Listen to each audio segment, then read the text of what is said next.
Hello बच्चों, चलिए प्रश्न को पढ़ते हैं। एक स्त्री सगर्भ हो गई है।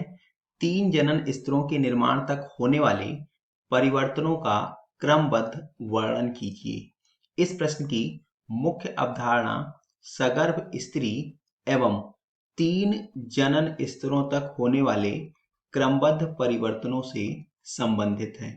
सबसे पहले सगर्भ स्त्री, ऐसी स्त्री जिसमें गर्भधारण की प्रक्रिया पूरी हो चुकी हो, उसे हम सगर्भ स्त्री कहते हैं। और यह गर्भधारण कैसे होता है? तो गर्भधारण निषेचन के पश्चात कुछ प्रारंभिक परिवर्तन होते हैं अंडकोशिका में, और वह अंडकोशिका ब्लास्टुला अवस्था में परिवर्तित होकर के गर्भाशय की आंतरिक भित्ति से जाकर जुड़ जाती है। इसे गर्भरोपण एवं गर्भधारण कहते हैं। अब जैसा कि हम लोगों ने देखा कि निषेचन के पश्चात एक द्विगुणित संरचना युग्मनज का निर्माण होता है। इस युग्मनज में विदलन के फलस्वरूप, जो कि एक तीव्र समसूत्री विभाजन है, यहाँ पर विदलन की प्रक्रिया होगी, जिसमें कोशिकाओं की संख्या तो तेजी से बढ़ेगी लेकिन उनका आकार घटता जाएगा। ऐसा क्यों होता है? क्योंकि नई बनी हुई कोशिकाएं यह अपनी वृद्धि कर पाए, इससे पहले ही अगला विभाजन यहाँ पर पूर्ण हो जाता है। तो यहाँ पर 16 कोशीय स्तर, जिसमें 16 कोशिकाएं बन चुकी होंगी युग्मनज बनने के बाद, इसको हम मॉरूला कहते हैं। अब इस 16 कोशीय संरचना से अगली संरचना का निर्माण होगा, जिसमें एक आंतरिक रिक्त स्थान भी विकसित होगा। इसे हम ब्लास्टुला कहेंगे। यहाँ पर कोशिकाएं कुछ इस प्रकार से व्यवस्थित होंगी और कुछ कोशिकाएं यहाँ पर अंदर की ओर उभरी भी होंगी।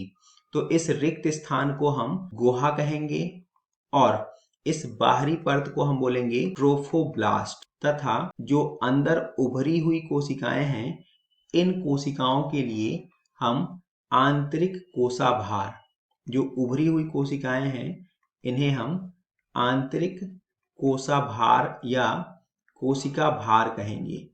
अब इस ब्लास्टुला अवस्था के बाद जो अगली संरचना निर्मित होगी वह 3 स्तरों वाली होगी, और इस 3 स्तरीय संरचना को हम गैस्ट्रुला बोलेंगे। और इस गैस्ट्रुला अवस्था में जो 3 परतें हैं उन्हें बाहर से अंदर की ओर क्रमशः एक्टोडर्म, मध्य परत को मीजोडर्म एवं अंतः परत को हम एंडोडर्म बोलेंगे।